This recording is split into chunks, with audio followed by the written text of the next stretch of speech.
الحمد لله نحمده ونستعينه ونستغفره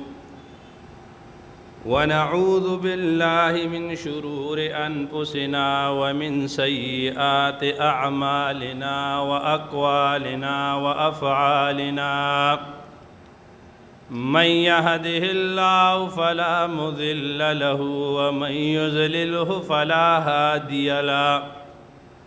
ونشهد أن لا إله إلا الله وحده لا شريك له ونشهد أن محمدًا عبده ورسوله أرسله إلى الناس كافة بشيرا ونذيرا وداعيا بإذن الله وسراجا منيرا أما بعد فأعوذ بالله من الشيطان الرجيم بسم الله الرحمن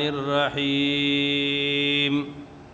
وما أرسلناك إلا رحمة للعالمين وقال رسول الله صلى الله عليه وسلم أنا دعوة أبي إبراهيم عليه السلام وبشارة أخي عيسى عليه السلام أو كما قال رسول الله صلى الله عليه وسلم گر تو در قرآن اگ بگریختی باربان انبیاء آمیختی ما ہر چه خواند ایم فراموش میں کنم الا حدیث یار کے تکرار میں کنم ان اللہ و ملائکتہ یصلون علی النبی یا ایہا الذین آمنوا صلوا علیہ وسلموا تسلیما درود شریف پر شوق سر ہوئے اللہم صلی علی سیدنا مولانا محمد حضراتو زمونږ د ښکلي او د خوږ پیغمبر آقا نامدار محمد مصطفی صلی الله علیه و آله وسلم د هغې د سیرت بیان روان دی د نبی علیه السلام سیرت دا موږ په دریو حصو باندې تقسیم کړو یو قبل النبوت د نبوت نه مخکې د رسول الله صلی الله علیه وسلم حالات چې په هغې کې د نبی علیه السلام د پیدایش نه مخکې کم تمهیدی او خاندانی احوال هغه ذکر شو بیا د رسول الله صلی الله علیه وسلم ولادت رضاعت او کفالت او بیا د رسول الله صلی الله علیه وسلم ځوانی بیا چې کله نبی علیه السلام ته نبوت ملاو شو دیار لسکالا دا مکی دور دے دا سیرت دویم ایسا دا او بیا لسکالا دا مدنی دور دے دا سیرت دریم ایسا دا کم مکی دور چکم دے چپا کم کے دا رسول اللہ صلی اللہ علیہ وسلم مانے وحی شروع شوا دا بیا منگ پا دریوی ایسو کے تقسیم کرو رنبنے دری کالا دا خوفیہ دعوتو بیا وکالا اعلانیہ دعوتو خو اندرون مکہ او بیا چې کم دے نو درې کالا دا اعلانیہ دعوت بیرون مکہ رسول اللہ صلی اللہ علیہ وسلم د مکی دور لومبای عیسیٰ چې آغا خفیہ دعوتو او دا غی ما تاسو تویلو چې پاغی کې نبی علیہ السلام مرکز دار ارکم ګرځولیو چې دا د سپاډې رای په ویښ کې ځای دی او پاغې کې په دغه دریو کالو کې نبی علیہ السلام به هر چاته دعوت نه ورکولو خفیه دعوت به داسې سړي ته به نبی علیہ السلام دعوت ورکولو چې یاره په هغه کې به دا خبره ښکارېده چې دی به دعوت په اسانۍ باندې قبول کړي او دی به خبره سیوا نه کړي د کم سړي متعلق به چې دا ذهن و چې دی به خبره سیوا کړي نو بیا رسول الله باغت دعوت نو ورکولو. حتی د حضرت علی کرم الله وجهه متعلقم راضی چې حضرت علی صاحب ته نبی علیہ السلام کله دعوت ورک نو حضرت علی رضی الله تعالی نبی علیہ السلام ته چې ما ته مکرا کا انو نبی علیہ السلام ورته ته مکسل غواړي ناغه ورته یاره ز خپل پلار ابو طالب صاحب سره بزم مشوره کوم. نبی علیہ السلام ورته وی نه بکته پلار سره مشوره کې نو بیا د ایمان مراړه بس ته هغه ته غږ مکوه بس کراړي خبره مانی ایمان راړه کني نو اوس فلال خاموشه. دغه درې کال په دې کې دعوت ولی خاموشو ما د هغې حکمتونه ته ویلو چې په دې دریو کالو کې رسول الله صلی الله علیه وسلم یو مضبوط ټیم هغه تیار کو چې پاک ابوبکر صدیق رضی الله تعالی عنہ حضرت عثمان غنی د عشره مبشره دي کې اکثریت حضرات پاغي کې موجود دي. بیا چې کله رسول الله صلی الله علیه وسلم دې پوری خو من خبره کړې و چې نبی علیہ السلام باندې کلا دا آیات نازل شو وانذر عشیرتک الاقربین استاد خپل رشتہ داران دیتم دعوت ورکا او دا آیات راغی چې فصدع بما تؤمر خکارواله وکا هر هغه شی چې تا ته پاغه باندې امر کیږي الله تا ته کوم وحی را لیږي او تاغیخ کار بیان وکا. قل اوایا انما انا النذیر مبین دا آیاتنا رال نو رسول الله صلی الله علیه وسلم اول دعوت چې کوم دی نو دا خپل خاص خاندان افراد چې دا غي خبره ما کړې و د ابو طالب سے پکور کې دعوت وکړو و حضرت علی سے چې د پای او یو چیلے حلال کو او آغا مجلس آغا چې نو ابو لہب خراب کو. بیا په دویم نمبر کې نبی علیہ السلام چې کوم دی نو قریش ته دعوت ورکو چې आवाज ورک یا صباحا یو ټول قوم را جمع شو او نبی علیہ السلام ورته وی که تاسو ته وایم چې دی جبل ابي قبیش شاتنا په تاسو باندې دشمن را روان دي تاسو بس سوای نا غیبی من پتا تجربه کړی دا ته همیشه امین صادق کی تا دروغ چرته نه دی ویلی لہذا موږ ستا خبره منو. نبی علیہ السلام هغه ته وی چې تاسو د آخرت دغه سخت ورځو نه یروم او قول لا اله الا الله تفلحون تاسو لا اله الا الله وای تاسو به کامیاب شئ. په دغه مجلس کې هم ټول غلیو صرف د نبی علیہ السلام تر ابو لہب دے پاسے دو او د نبی علیہ السلام تا تبا لکا لہذا جماعتنا سائر اليوم تا دیل من را جمع کرو دائیوی نو اللہ پاغمانی دفر آولی گل پا قرآن مجید کی چھ تبت یدا ابی لہب و تب مہر پہ بالکل لگو. بیا نبی علیہ السلام پا دریم سٹیپ کی عام دعوت شروع کو دا خوشاتا تقریباً ما بیان کرو. دریم عام عرب تا نبی علیہ السلام دعوت شروع کو او داغی طریقہ دعوی ما مخ کی تاسو تویلو چھ پا عربو کے با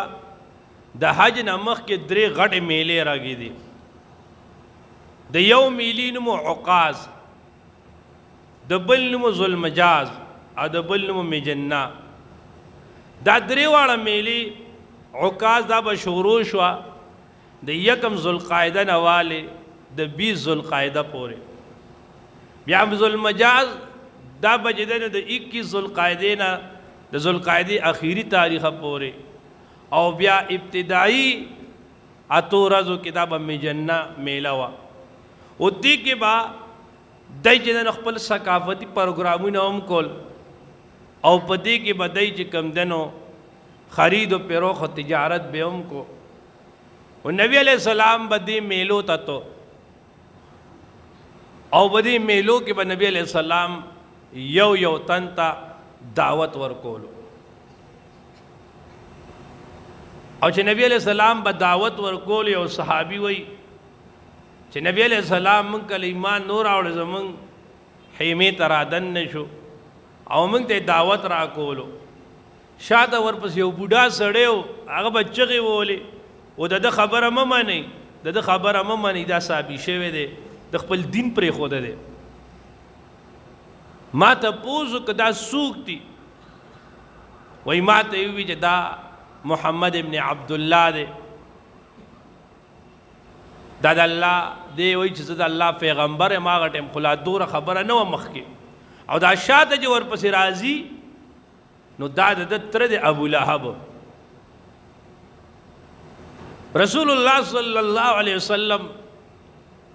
چې کله دا اعلانیه دعوت شروع کو نو په عربو کې په مکه شریفه کې چې د نبی علیہ السلام کم حیثیت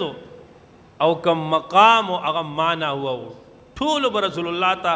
صادق او امین وي. د نبی علیہ السلام اخلاق په ټول عربو کې نه بلکې په ټوله دنیا کې او د هغې مثال نه میلاوېدو. دې د وجې د رسول الله صلی الله علیه وسلم د شخصیت دا ټول چې دی نو هغه اقرار کو. او چې کله رسول الله صلی الله علیه وسلم دعوت شروع کو نو چې څو پورې ابتدایي دعوت د رسول الله چلېده چې په هغې کې الله ته بلنه کوله،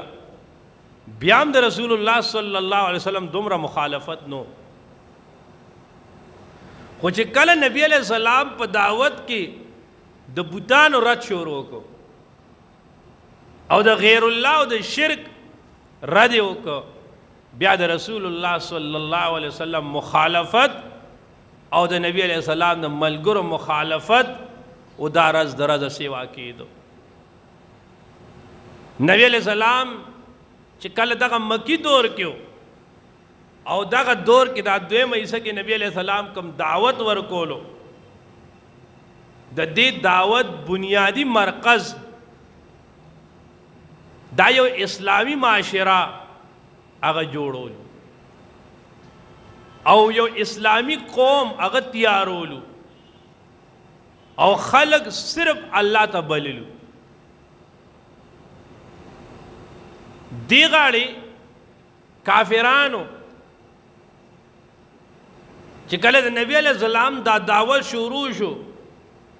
نو د دعوت د بندولو د پاره د دعوت د ختمولو د پاره هغه مختلف حربي هغه اختیار کړي. د ټول نه لومبنای حربه او د هغې د مصالحت وه په نرم انداز کې هغه رالل او ابو طالب صاحب ته وی چې یاره دا ستا دا ارواره چې کوم دی دی زمونږ د خدایانو رد کوي، دی زمونږ د پلار نیکه دین نه مني او ته دی منې کا. ابو طالب صاحب هغه ته به تسلي کړل او ځان یې اخلاص کو، رسخت یې کړل. دا د مصالحت طریقه وه. دویمه طریقه کله چې په دې ونه شوه نو دی دمکای شروع کړی. رسول الله د رسول الله ملګرو ته تاسو دا کار پرېږدئ، یعنې موږ به دا وکړو. په دمکو رالل، په دمکو باندې هم چې ده نو خبره چې ونه شوه نو بیا دی په کم کچھ حرکتونو باندې راپورته شو. کله به خزلې د دو جهانو سردار کور ته غورځولې، کله چې کوم دی د نبي علیہ السلام دوه لورګانې دا د ابو لهب زامنو ته په نسبت کې وي. د یو نوم عتبه او د بل نوم عتیبه او د نبی علیہ السلام دوه لوڼه حضرت کلثوم رضی الله عنها او حضرت رقیه رضی الله عنها، دا دواړه د ابو لهب دو زامنو ته ورکړې وي یو ته. نو ابو لهب چې دی نو خپلو زامنو ته ووایي نو هغه رشته په ختم کړه، خود ته دیت رسول الله لورګانو ته په طلاق ورکو. او د نبی علیہ السلام مشر لور حضرت زینب بی بی دا د عمر ابن العاص رضی اللہ عنہ دا هغه په نکاح کې وا، هغه غټه مسلمان نو انو هغه چې کوم دی دای ورته طلاق ورک، هغه وی نه خو نه ورکو. او هغه ټیم کې دا ورسته د مدینه په دور کې د غزا راشي بیا په وضاحت وکړ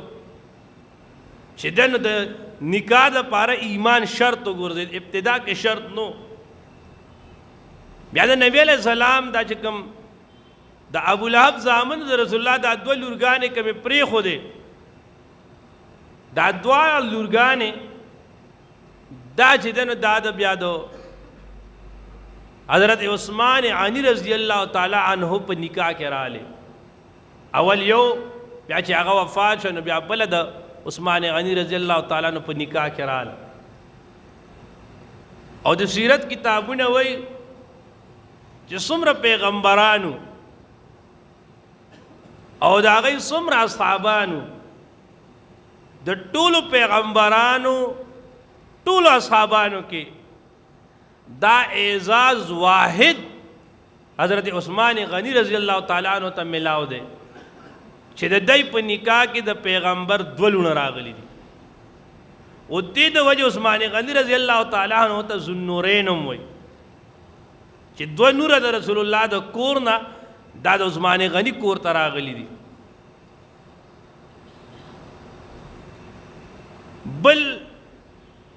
چې دا ونه شو نو دای ثقافتی پروګرامونه شروع کړل د قرآن مجید په مقابله کې. نظر ابن حارث یو لوی کافرو او د بجدنو هغه زمانه کې ډېمې راوستي ګډولې وې، د ساز د دې محفل به لګو، د رستم دی عمرو یار دی د هغې واقعات او کیسې به راړي. دا ټول ثقافتي پروګرامونه وو. او د دې ثقافت د پروګرام په نوم باندې به د قرآن مجید رد کو چې د قرآن مجید مجلس ته خلک ورنشي او د ثقافتی مجالسو ته خلق راشي.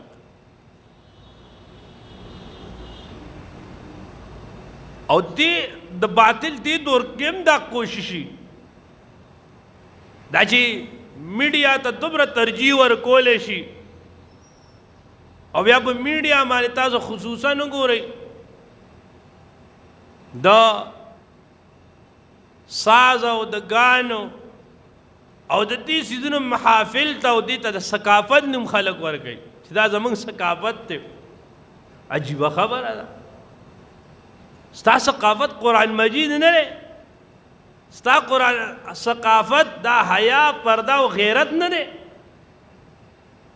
دا تا د چا ویلو چې ستا ثقافت د مسلمان ثقافت که هغه هر ملک شي او که هغه هر نسل شي، هغه پنجابی شي که پښتون شي او که سیندي شي، او زمونږ ثقافت دا ډولکی نه دي، زمونږ ثقافت دا ګډېدل نه دي، زمونږ ثقافت دا ګانې نه دي، زمونږ ثقافت حیا غیرت په دین باندې ودرېدل او د دین عمل دی. دا زمونږ ثقافت دی د مسلمان. علا کل حال په ثقافتي پروګرامونو باندې خلق د رسول الله نه لرې کول چې په دې نشوه ان د رسول الله صلی الله علیه وسلم خلاف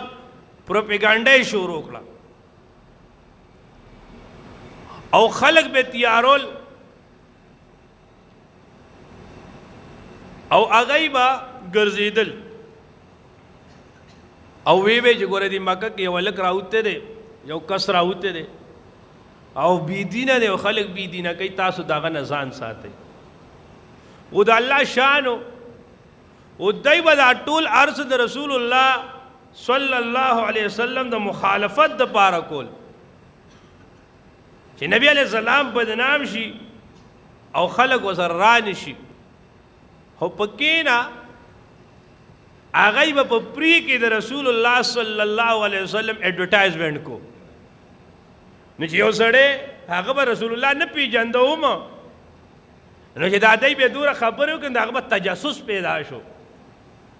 چې یاره اورېږه زه ورشم چې د خیر دا څوک ته دا څوی چې دا دی ورپسې داسې خبرې کوي هغه به چې راغې نو بیا نبی علیہ السلام لوگ وہی کہنا وہی مرد حقانی کی پیشانی کی نور کب چھپا رہتا ہے صاحب ذی شعور نبی علیہ السلام تندے وہ حقانی تندے ہو بلکہ پا تمام کائنات کی دا حقانیت مرکز ہو پا مخلوقاتوں کے وہ چکم زڑے براغے بد رسول اللہ صلی اللہ علیہ وسلم صحبت اثر بو آغا تب اللہ تعالی ہدایت ورکو چھ دا آغا دا زڑ دنیا بسا پاوا چھ پا مقام دا عینات کے بنو آتا با ایمان ملاو شو علا کل حال چھ کل دامن شوا نو آغای دا نبی علیہ السلام پا صحابہ کرام مانے مختلف ظلمون شروع کرد او دا سی ظلمون چې هغه سړی په خوله نشي ویلی حضرت بلال رضی اللہ تعالی عنہ حضرت حباب حضرت عمار حضرت یاسر او حضرت عمار مور حضرت سمیہ چې دا حضرت یاسر بی بی وا دا دی ټولو ته داسې ظلمونه غي شروع کړل چې په مسلمانانو باندې په مکه کې ژوند تنګ کو حتی حضرت سمیہ رضی اللہ تعالی عنہا شہادت اول والا خاون شہید کو بیا دارا ټینګ کړه نو ابو جال او خان راوستل دعا او د دې یو خو په کلک او تړله په پړو او بلې او تړله چې بلې او تړله ابو جال وی دا یو اوخ په یو طرف ور روان کړي او دا بل اوخ په بل طرف ور روان کړي هغه چې کله اوخان ول او روان شو نو په ابتدا کې دی اجړل ابو جال بھی ادرو خان ادرو ابو جال وته وزر توام نه چې د برداشت نه چې د برداشت نه او دا ټول د بدی ملاویږي چې تاسو د محمد صلی الله علیه وسلم خبره منلې ده پرې دا انکار دیو که ژوند بدل ژوند ملاو شي عزت بدل عزت ملاو شي هر څه بدل درکو هغه ورته ویلی ونیا او زه خو به دې نه جاړم چې ما ته تکلیف دی دا په خوله ویل ډېر اسان دي چې انسان په میز باندې شلی داسې دا کم کیفیت دي وایي زه دې دپاره نه وم چې زه خوږېږم یا زه یریږم زه جاړم په دې باندې چې زما کمزور بدن دی زما لکوډې غوندې ساه دی خو چې درنګ تیر شي نو زما نه به ساه وځي کاش زما مضبوط بدن وی او زما ډېرې ساګانې وی او د خدای په لاره کې ما ته بیا بیا زما نه ساه وتې او ما دا قرباني ورکوله رسول اللہ صلی اللہ علیہ وسلم باندې د سیرت کتابونه ډک دي مختلف ظلمونه دا بدی کول او دا وجه نه وه چې د نبی علیہ السلام یا د صحابه کرامو کې همت او طاقت نو یا هغوی غزار نشو ورکولی قربان د الله نه ګوره دین څومره د انسان ذهن سازی کوي او د رسول الله صلی الله علیه وسلم کې کوم طاقت او ټوله مکه سره په یو لاس نشو جنگي دي. خود دغه ټیمه پوری نبی علیہ السلام ته الله لا امر نو کړي، صحابه ته الله تعالی د طرف نه لا حکم نو راغلی چې تاسو د خپل دفاع لپاره یا خپل اقدام لپاره تاسو چې دنه تور راوچته کوي. و دې د وجه هغه غږ نکو. نبی علیہ السلام چې دنو موزی کولو، ابو جال وکتل چې نبی علیہ السلام خانہ کعبه سره مسکی نو هغه وی یاره څوک شته نه، موږ عام جبه کې و چې لرې راړي ډګ لرې راړي چې د پاسه پې کیدو. روایتونو کې چې کوم راځي د هغې نه مراد پریوان دی، دا څاروی چې لنګ شي او د هغې نه پس د هغه نه کوم ګن هغه وغورځي دغه پریوان چې دا راړي چې دا به د رسول الله موږ ورلړه کړو. یو لړ راړو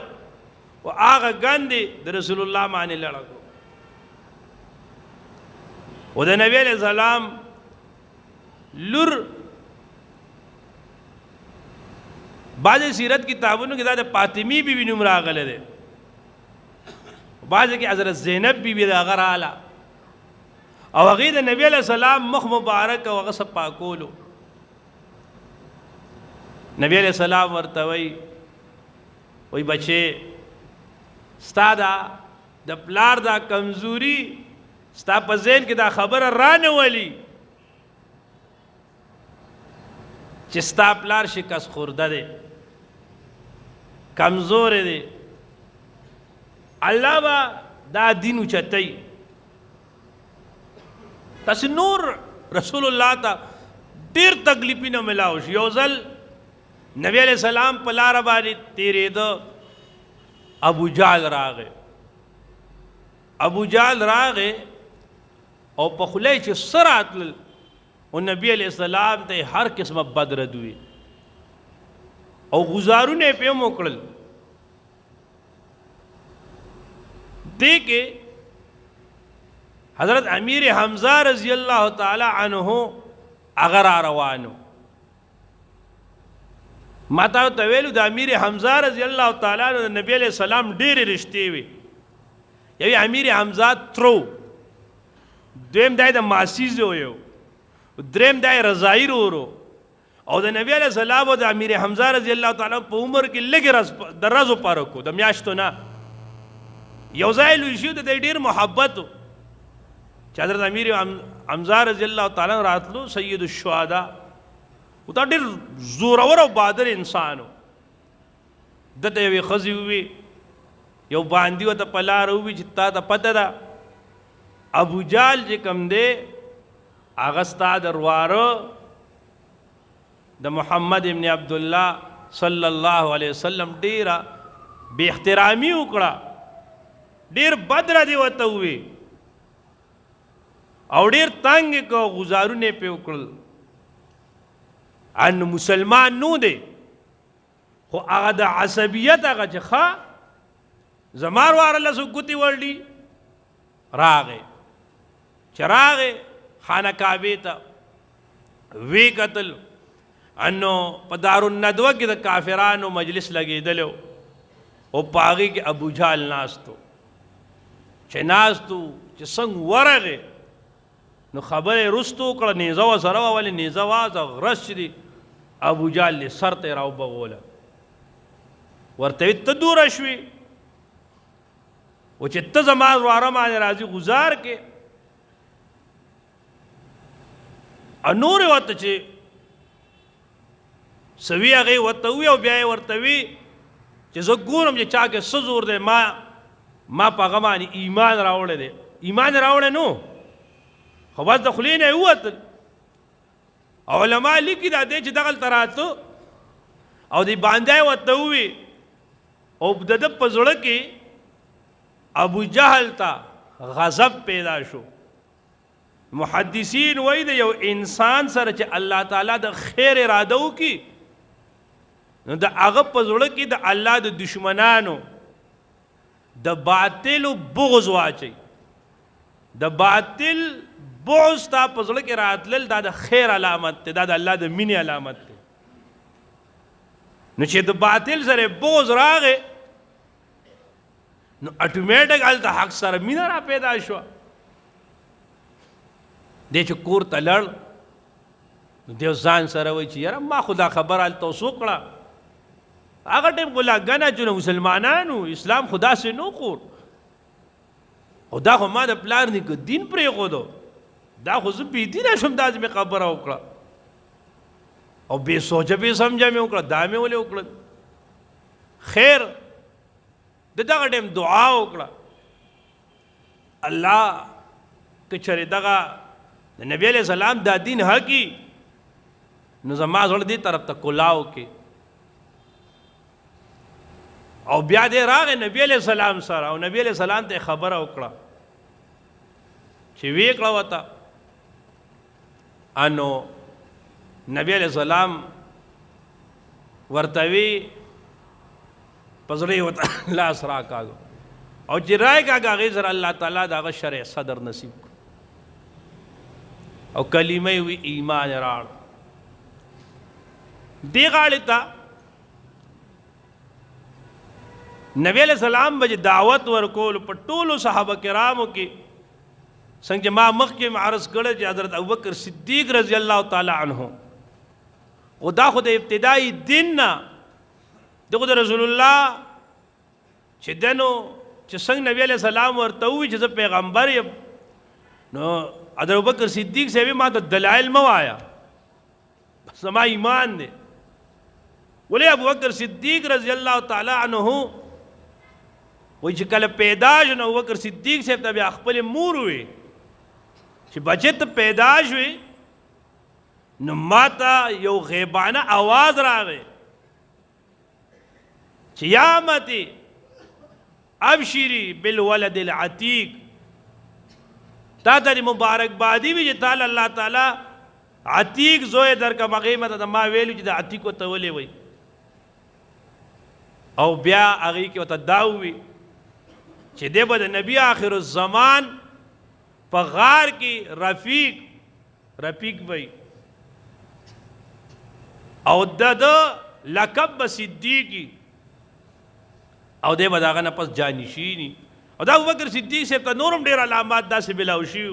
نو د ابتدای ورځې نه به هغه دعوت کې ګرځېدو بیا یو ځل د مکې شریفې په عام چوک کې د ټول نه اول دعوت چې چا ورکړی دی علامه ابن کثیر رحمت الله علیه وایي چې دا حضرت ابوبکر صدیق رضی الله تعالی عنه حضرت ابوبکر صدیق صاحب ودرېدو چې ودرېدو انو د الله د دین دعوت یې ورکړو د بوتانو رد یې وکړو او چې څنګه د بوتانو رد یې وکړو نو دې ځای کې خلک پرې راپڼ شو ابوبکر صدیق رضی الله تعالی عنہ سره لت او سکان حتی د ابوبکر صدیق سے جسم مبارک دا ټول د وینو ډک شو حضرت اسماء بی بی وای زمونږ والد صاحب ابوبکر صدیق رضی الله تعالی عنہ په جسم بچي چالاس کې خود نو ویخته او وینه به سره اوچته ده ابوبکر صدیق رضی الله تعالی عنہ بیهوش شو دا چې بیهوش شو چې په مکه کې دا خبره ولګېده چې ابوبکر صدیق سے بس درنګ دے سات دے سا ورکوي ابوبکر صدیق سے عام سړی نو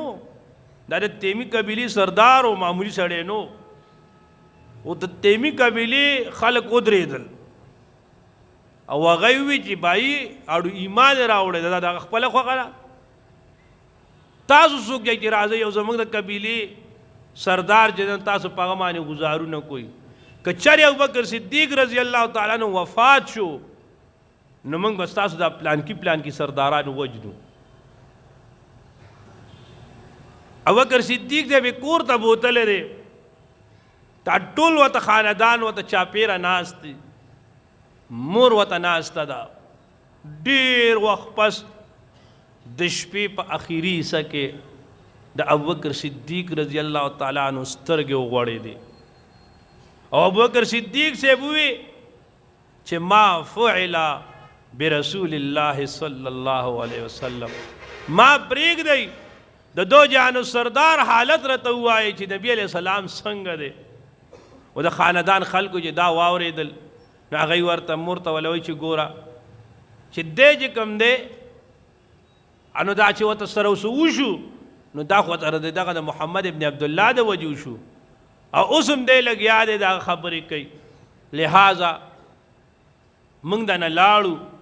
او بیا که زموږ ضرورت دي نو موږ به چې د نو راشو هغوی لاړل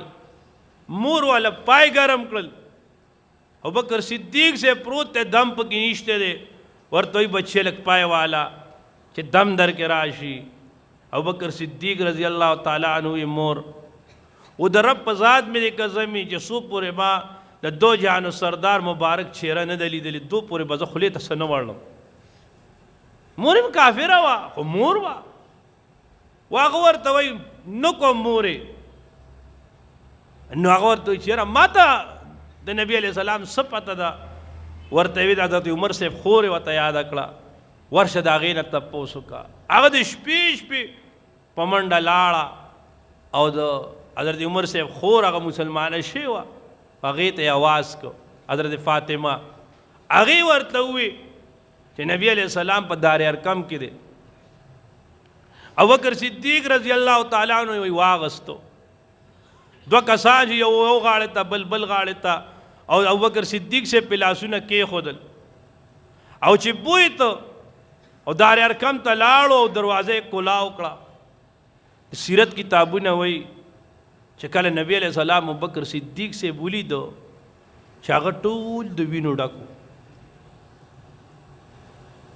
نو نبی علیہ السلام ورسره په غاړه ورغی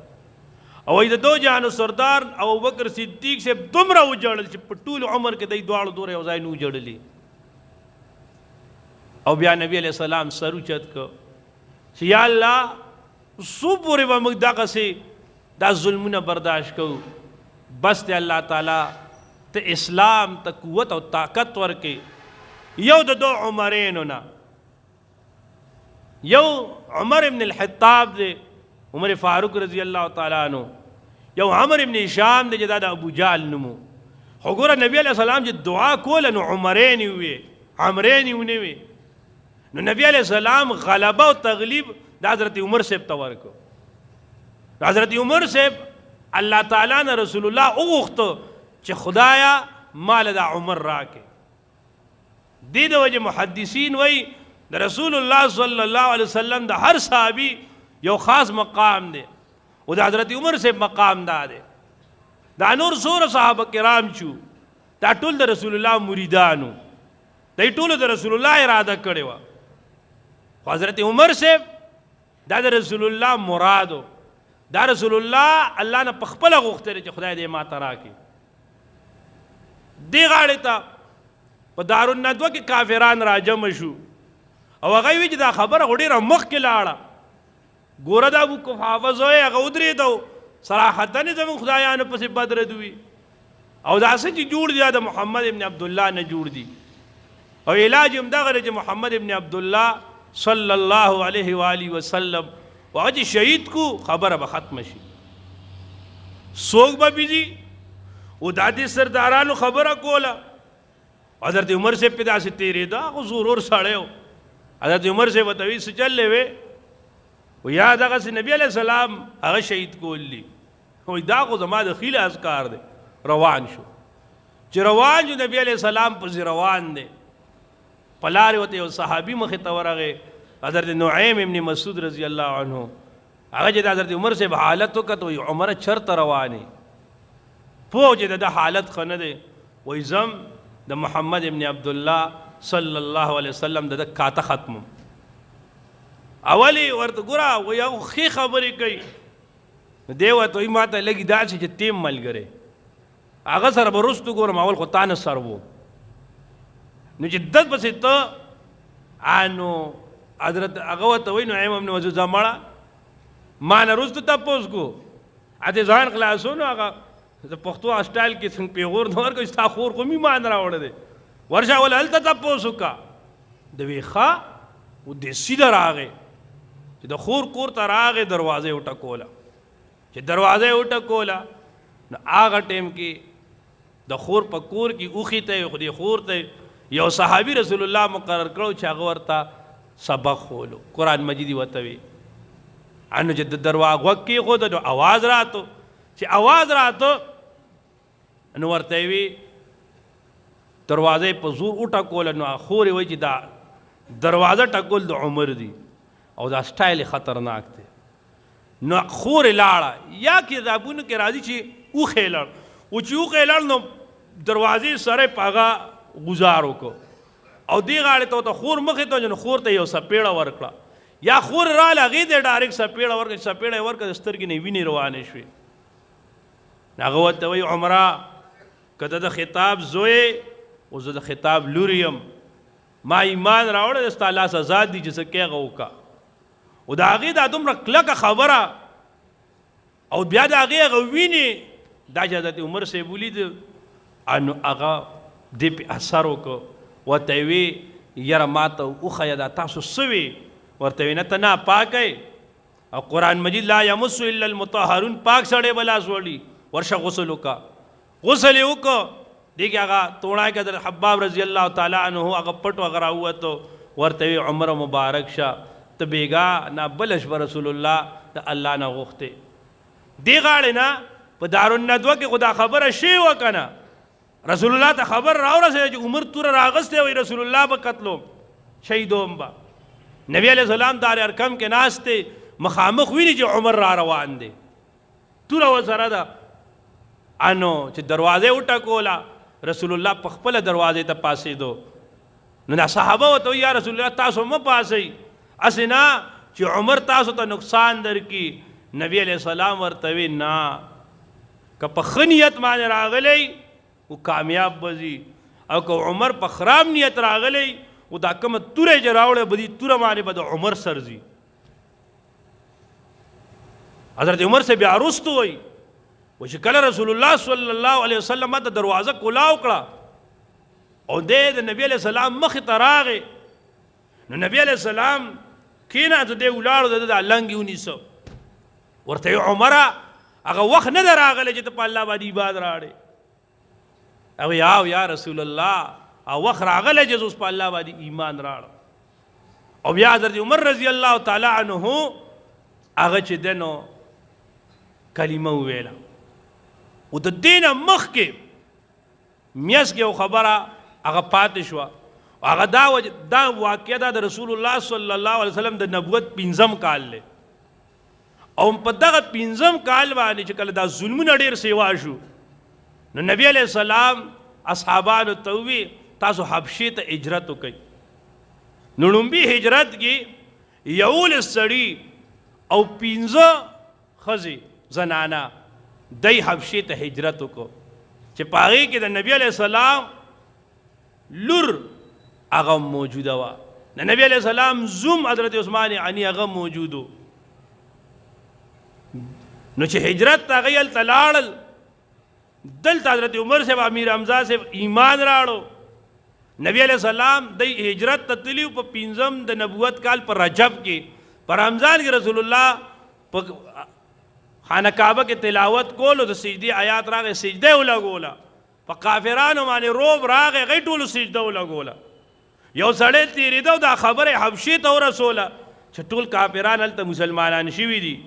او هغه د حبشې حضرات هغوی واپس رالل خو دا دې کې به خبره کوو چې رسول الله صلی الله علیه وسلم دا صحابه کرام ولې حبشې ته لیږل او بیا ګوره د خپل کور خاندان خلک اول قربانۍ ته لیږي چې من اسلام دین صحابه کرام هغوی خپل کور کلی جیداد هر څه قربان کړل خو ایمان او دین په دې باندې کمپرومایز ونه کړو ښه الله جل شانه دې زمونږ د رسول الله صلی الله علیه وسلم په سنت باندې چې د نو کامل اتباع نصیب کی مخکې انشاءالله که ژوندي بیا به وو آخر الدعوانا ان الحمد